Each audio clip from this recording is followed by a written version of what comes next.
BIP, rencontre du mois. Chaque mois, Brussels Information Press vous propose une analyse sur des sujets politiques, économiques, socioculturels avec un ou plusieurs invités. BIP, rencontre du mois est un programme de Brussels Information Press. Entré en fonction le 12 août 2015, William Fangbeji a la lourde tâche de conduire au destiné la population de la ville de Lalo, peuplée de 120 000 habitants, l'une des 6 communes du département de Koufo située au sud-ouest de la République du Bénin.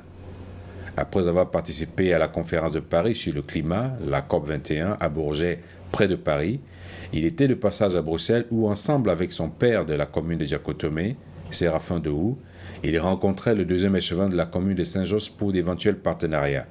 Il fait le point avec Brussels Information Press sur la participation de son pays à la COP21 et les nombreuses attentes, la situation climatique au Bénin en général et sa commune en particulier. Il déploie par ailleurs sa vision politique et les actions mises en œuvre dans son plan annuel de développement. Monsieur le maire, merci de nous accorder cet entretien.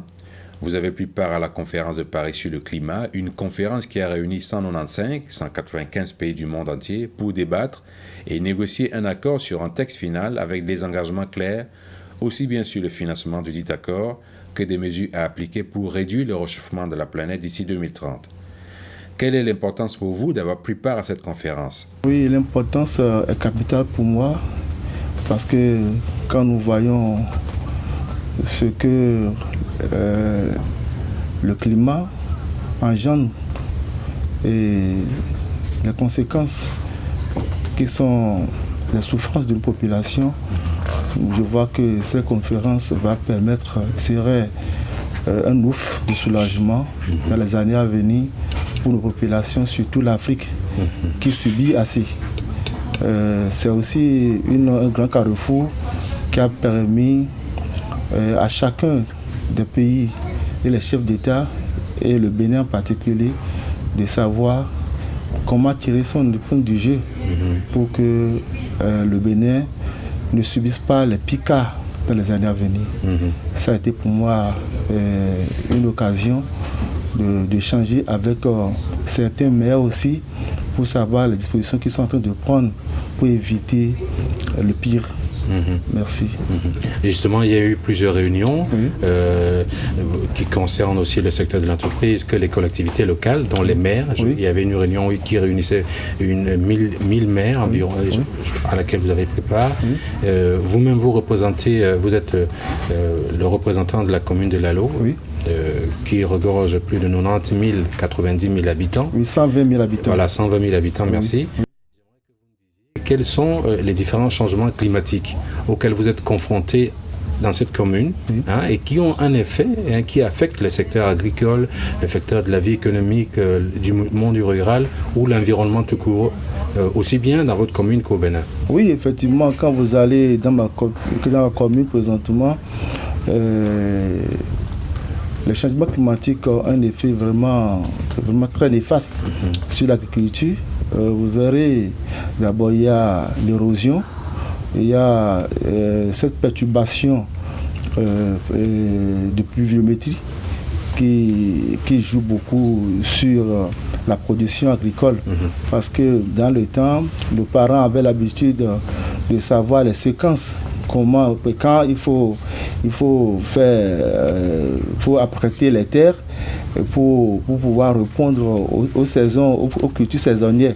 Et maintenant, ce changement climatique fait qu'il n'arrive plus à répondre et ça cause assez de problèmes.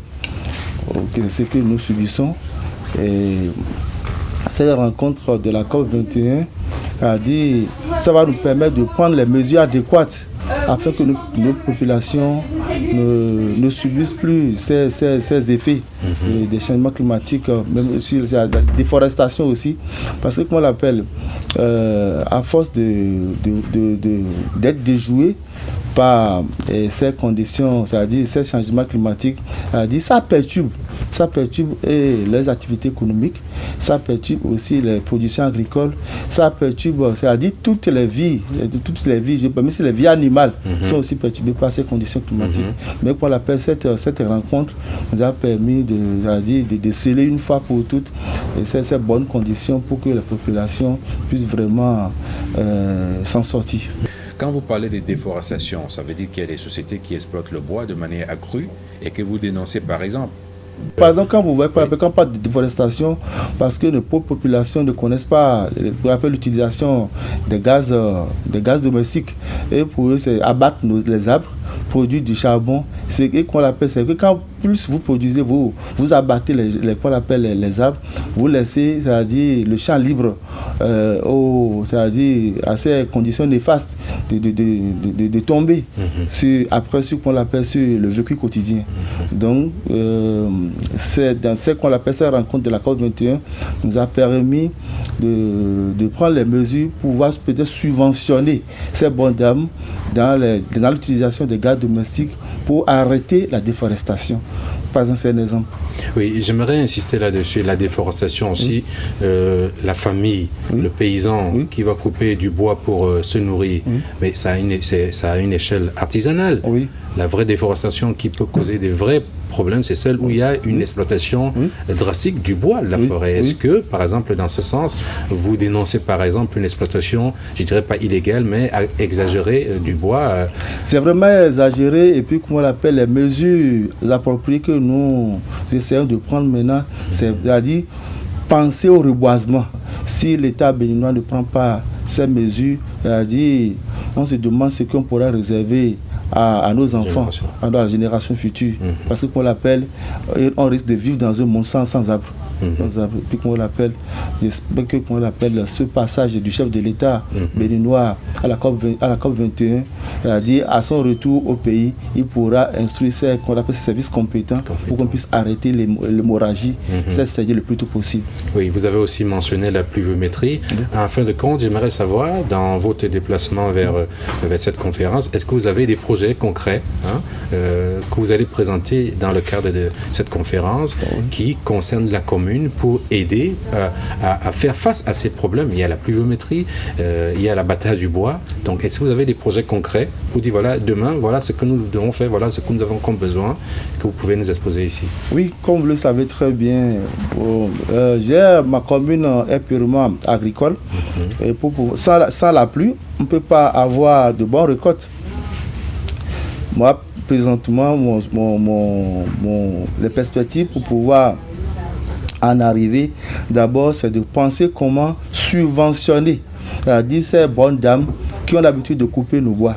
C'est-à-dire quand elles seront subventionnées pour l'utilisation des gaz domestiques qui est quotidien, ça va arrêter cette hémorragie.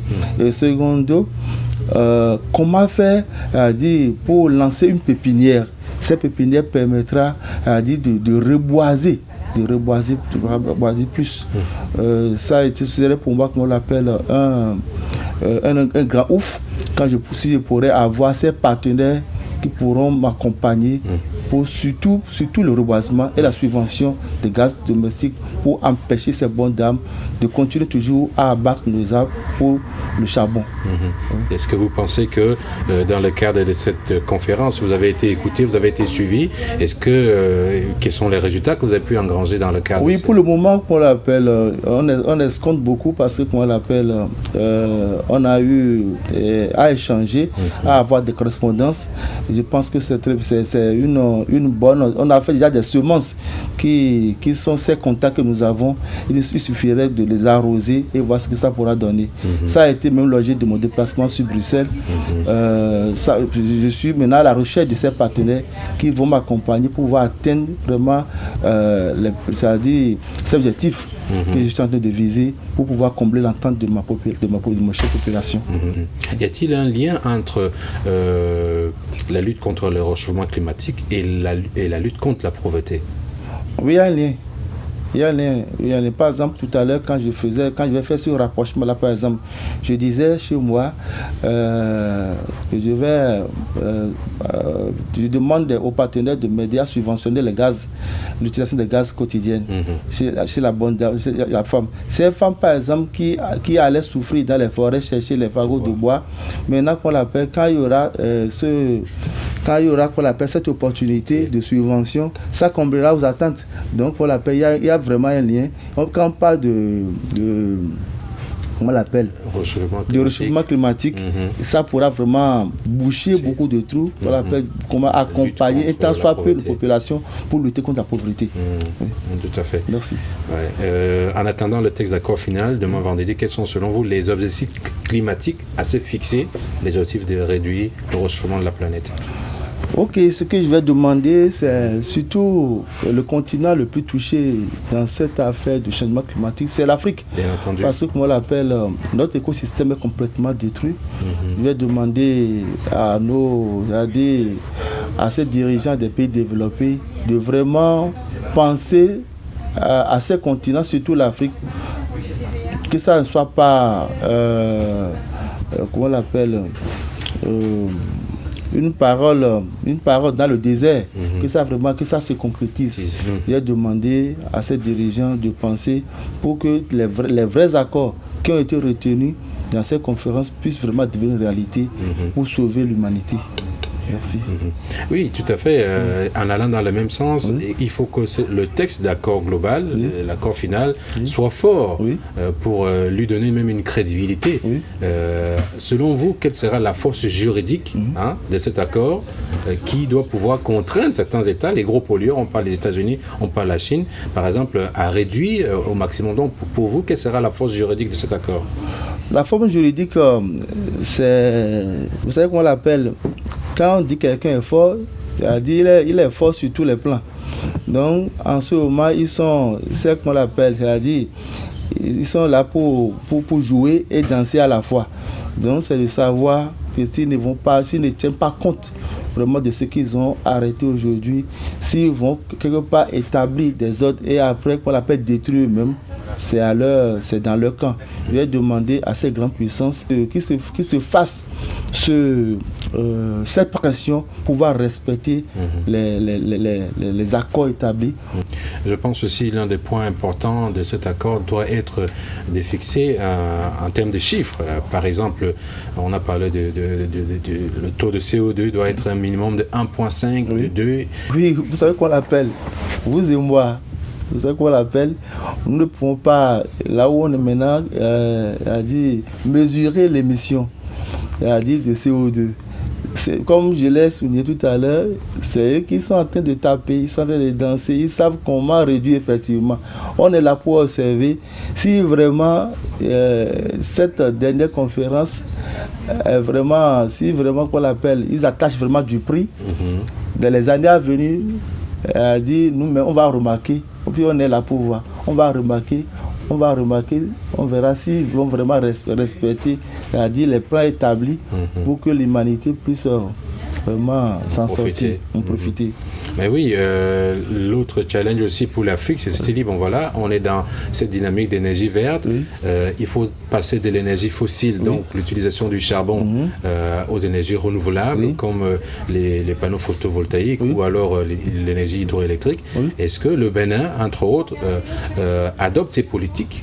Bon, pour le moment, le Bénin n'en dispose pas beaucoup, mais je sais que le chef d'État, il a accordé trop de prix à ces conférences. Je l'ai vu dans ces conférences et puis ce qu'il a apporté. Je pense que le Bénin n'a pas baissé les bras. Le gouvernement est en train de se battre bec et ongle pour que le Bénin puisse vraiment avoir quoi appelle tout ce qui est logistique pour pouvoir technologie pour pouvoir en arriver. Ah d'accord. Voilà, on va passer un peu à autre chose. Ici, vous avez été élu maire de la commune de Lalo le 27 juillet 2015. Il y a à peine quelques mois, une ville située au sud-ouest du Bénin. Votre prédécesseur, M. Célestin Dehou, avait défini le plan de développement communal, un plan quinquennal 2011 à 2015. Et j'aimerais savoir s'il y a eu des réformes et un développement de la commune qu'on peut capitaliser aujourd'hui. Oui, effectivement, qu'on l'appelle à ma prise quand je suis venu à la tête de la commune de Lalo, j'ai déjà, qu'on l'appelle d'abord, il y a une étude primaire. J'ai analysé, j'ai étudié tout ce qui était là avant moi. Et puis, vous savez comment on l'appelle, je suis un jeune très ambitieux. J'ai vu qu'il faut compléter sur le plan, quand vous allez sur le plan sanitaire, l'agriculture, éducationnel, il y a beaucoup de choses.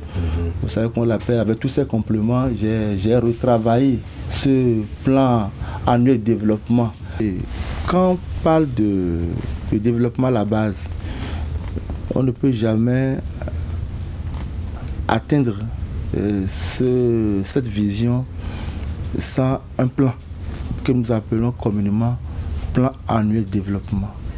Ce plan annuel de développement pourrait avoir plusieurs aspects, c'est-à-dire des aspects politiques. Mais si nous politisons, ça devient péché. Mettons de côté la politique, allons depuis la base, c'est-à-dire diligenter ces équipes, aller rencontrer les populations, connaître les problèmes, c'est-à-dire les vraies souffrances. Quand on parle de souffrance, ça peut être, c'est-à-dire, ça peut être identifié, c'est-à-dire sur le plan sanitaire, éducationnel, qu'on appelle même le passage pour aller au marché, quelque chose comme ça. Donc j'avais un temps formé de ces équipes-là qui sont allées vers les populations, leurs besoins dans en matière d'eau, par exemple d'eau potable, c'est capital. L'éducation des enfants, la santé. Par exemple, maintenant, une femme qui est dans l'état, qui doit accoucher, vous pouvez penser qu'elle peut faire jusqu'à 5 km avant de trouver un dispensaire.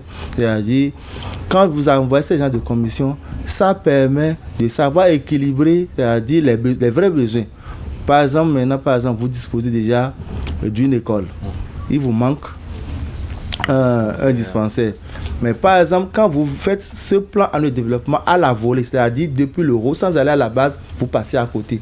Donc, toutes ces mesures m'ont permis d'organiser un atelier où les chefs d'arrondissement, c'est-à-dire la société civile, le service de développement étaient ensemble. On a fait au moins 5 jours ensemble, c'est-à-dire pour pouvoir structurer, pour pouvoir vraiment répondre, c'est-à-dire aux besoins adéquats de chaque mulet pour pouvoir finaliser notre plan annuel de développement. C'est-à-dire quand vous voyez notre plan actuel pour la commune de Lalo, vous verrez nos souffrances, vous verrez comment l'appelle a dit, c'est-à-dire c'est un plan qui va vraiment répondre, qui va vraiment au goût, qui va vraiment une fois pour toutes, c'est-à-dire donner solution à nos petites populations pour pouvoir alléger, c'est-à-dire les souffrances quotidiennes. Oui.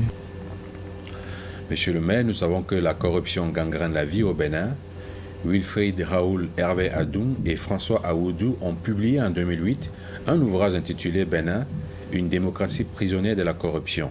Êtes-vous confronté à ce phénomène au niveau de votre commune? Si oui, quelles mesures prenez-vous pour y lutter contre et donner la chance à tous? Permettez-moi de vous faire ce petit rapprochement-là avec ce stratège chinois pendant des siècles, où on dit pour tuer une nation, il ne faut pas lui mener une guerre sanglante. C'est-à-dire, aller mener une guerre avec des bombes, là, c'est pas ça là, le problème. C'est d'abord tuer l'éducation. Quand vous tuez l'éducation, en 20 ans, vous allez remarquer que ce serait un pays corrompu et vous aurez des dirigeants voleurs. Bon, je vous dirai que dans moi, ma vision, d'abord, je suis quelqu'un qui partage, je suis un homme d'action. Je souhaiterais, c'est-à-dire qu'on l'appelle, c'est-à-dire dans ma commune, que chacun ait sa part. C'est-à-dire que chacun puisse jouir de ce qui devait lui revenir, de ce qui nous manquait. Et moi, je suis là pour lutter, c'est-à-dire pour que chacun vraiment, c'est-à-dire soit à l'aise. Parce que qu'on l'appelle le vrai bonheur, c'est pas quand une seule personne est à l'aise, c'est quand ça devient un bonheur partagé, que ça jaillisse. Puisqu'on l'appelle quand ça jaillit, c'est que ça devient aussi une bénédiction. Donc, pour moi, qu'on l'appelle, mon éternel combat serait de comment faire pour qu'il y ait cette harmonie, pour que la population vraiment puisse jouir de leurs efforts, qu'il n'y ait plus cette inégalité. Je suis là pour lutter contre l'inégalité, je suis là pour lutter contre la corruption. Vous avez tracé vos perspectives pour développer votre commune avec une bonne volonté. Il y a du potentiel. Il y a du potentiel. Et il ne manque qu'un soutien, des moyens financiers. Alors, comment allez-vous entreprendre pour mettre en œuvre votre politique et pouvoir atteindre les objectifs fixés? Vous savez très bien qu'on l'appelle, c'est comme une personne qui souffre d'une maladie. Si elle n'expose pas, elle ne dit pas la vérité devant le docteur, ce docteur ne pourra pas savoir quel médicament prescrit pour pouvoir, c'est-à-dire atténuer la virulence de cette maladie. Donc dites-vous que, comment on l'appelle, je suis en train de demander à tous ces communes, à tous ces partenaires de venir, que les portes de la commune de Lalo sont grandement ouvertes. Parce que notre richesse, c'est l'agriculture, c'est les terres. Nous avons les terres qui sont vraiment riches et cultivables sans engrais. Sans engrais, vous pouvez faire quoi, des étages chez nous, faire tout ce que vous voulez. Et en dehors de ça, nous avons, comment on l'appelle, nous avons 11 puits artésiens. 11 puits artésiens. Quand on dit puits artésiens, vous voyez déjà, c'est-à-dire l'eau qui sort du sous-sol. Et puis qu'on l'appelle, qu'on peut exploiter, commercialiser. Et puis qu'on l'appelle canaliser, irriguer pour les aménagements hydro-agricoles, pour produire massivement, comment on l'appelle, les produits maraîchers. Il y a des qu'on appelle faire des piscicoles, c'est-à-dire aller à la pisciculture. Vous savez ce que c'est que le poisson aujourd'hui, puisque les gens ne veulent pas consommer, on ne veut plus consommer de la viande. Vous savez comment on l'appelle. Je suis en train de demander à tous ces partenaires, à toutes ces communes, c'est-à-dire ce brassage pour qu'on puisse produire, parce qu'on a beaucoup de choses à échanger ensemble. Il y a aussi la scolarisation que vous avez épinglée. Oui, tout à l'heure, je disais très bien, vous voyez quoi l'appelle. Quand vous allez, par exemple, vraiment c'est misérable quand vous voyez des élèves. Par exemple, on dit comment on l'appelle, par exemple, au cours primaire, par exemple. Il y a CI, CP, CE jusqu'au CM2, qu'on appelle plus de 1000 élèves, et puis vous voyez deux bâtiments, et puis tous ces élèves sont entassés dans une classe. Et quand on parle, par exemple, de quoi on appelle l'état civil, vraiment c'est un problème. Peut-être si j'oubliais, c'est-à-dire, je serais vraiment incriminé par Dieu. L'état civil. Vous savez qu'on l'appelle chez nous, les enfants, nous sommes toujours à l'étape, c'est-à-dire artisanat, où nos parents ne connaissent pas la valeur de la déclaration de l'État, qu'on l'appelle. Quand un enfant naît, il faut déclarer la naissance. Chez nous, c'est le contraire. Et c'est quand l'enfant est prêt maintenant à aller aux examens qu'on ne peut pas courir derrière les jugements. C'est-à-dire, je veux, comment on l'appelle, en montant, corriger ce système-là pour que les enfants, dans les années à venir, puissent aller aux examens composés et avoir un avenir. Et maintenant, comment on l'appelle, quand vous allez aussi, comment on l'appelle, quand on parle de l'agriculture, par exemple, nos parents, c'est-à-dire, ils vont toujours au champ pour travailler avec la roue et une coupe. Elles sont un peu, comment on l'appelle, vous voyez ce qui se passe maintenant, qu'est-ce qu'ils peuvent produire. Donc je vais demander à tous ces partenaires de venir nous accompagner, parce qu'il y a aussi la culture, on a beaucoup de choses à échanger ensemble. Ma priorité dans ces perspectives, c'est cette réforme agraire. Parce que, comment on l'appelle, d'abord, nos populations, nos parents, c'est-à-dire, vont toujours de façon artisanale. Une roue, un coucou. C'est-à-dire combien de fois, avec cette démographie que nous avons présentement, qu'est-ce qu'on peut produire avec une roue, un coucou. Donc je vais demander, comment on l'appelle, moi je veux, comment on l'appelle, avoir des tracteurs, moderniser l'agriculture. Et quand je viens par exemple en Europe, quand je jette coup d'œil par les vitrines et autres, par les hublots, moi je suis vraiment content. Je veux que ça, je veux transcender, je veux que ces gens d'opportunités soient offertes à mes populations pour qu'on puisse avoir des vastes étendues de champs pour la production agricole. Je pense que pour la paix en montant, je vais demander comment introduire les tracteurs, comment apporter ces engrais à subventionner les populations pour les accompagner dans l'achat des engrais pour la productivité. Donc on l'appelle, je veux plus dire mécaniser l'agriculture. Alors, une toute dernière question. Vous-même, vous êtes membre de la Fédération béninoise de football.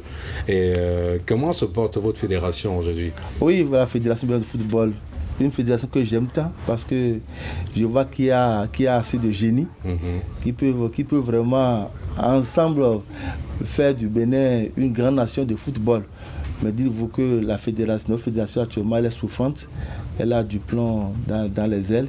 Je pense que bientôt, avec cette commission de normalisation que la FIFA a installée, on pourra avoir une fédération digne pour pouvoir accompagner la jeunesse bientôt à répondre sur le plan footballistique et sur le plan mondial. Oui. Alors, est-ce qu'au niveau des écoles, dans votre plan, en rapport avec la scolarité, vous incluez par exemple un domaine du secteur sportif? Oui, vraiment, vous savez, j'aime beaucoup le football. J'investis beaucoup dans le football aussi. J'ai présentement une pépinière de 120 jeunes. Les 120 de 8 à 12 ans. Elle a dit, comment ça se fait? Elle a dit, on négocie avec les collèges et on les place dans les mêmes classes. Et ils partagent le cuiron ensemble, ils font les séances ensemble et puis ils se comprennent. Et jusqu'à qu'on l'appelle de 8 à 12 ans, c'est à partir de on va commencer par pêcher l'équipe cadette, junior, jusqu'au senior. Donc c'est cette stratégie qu'on a adoptée maintenant, c'est-à-dire pouvoir accompagner ces jeunesses, ces enfants qui adorent le football, pour avoir une équipe digne dans les années à venir. Comme, c'est-à-dire, vous savez, j'ai AS Ado, le club de la jeunesse, le club de la Sousse plutôt, c'est un club qui joue la deuxième division. Donc je ne veux pas attendre et être surpris demain. Il faut que je prépare ces relèves-là pour avoir une équipe digne dans les années à venir. Alors nous allons revenir sur votre volonté d'instaurer ici, d'implanter, on va dire, une espèce d'ambassadeur des diasporas qui aura un rapport avec, qui aura un rôle très important. J'aimerais que vous nous définissiez le rôle de ce statut, et quels seront son rôle et les projets que vous comptez y faire développer vis-à-vis des potentiels partenaires européens. Ok, vous savez très bien que je suis au-delà des océans là-bas, on l'appelle, cet ambassadeur servira comme point focal. Point focal, c'est-à-dire il sera cette personne qui va répondre de façon immédiate vis-à-vis de ce qu'on appelle de ces partenaires que nous allons bientôt trouver. Pour l'appel, il va puisqu'il lui connaît déjà qu'on appelle les besoins de la commune, il saura comment les amener à nous accompagner. Pour l'appel, puisqu'on a assez de besoins sur le plan de la santé, dans l'agriculture, l'éducation. Cela servira, comme on l'appelle, de pont pour pouvoir, c'est-à-dire envoyer ces données, constater ces maux dont nous souffrons.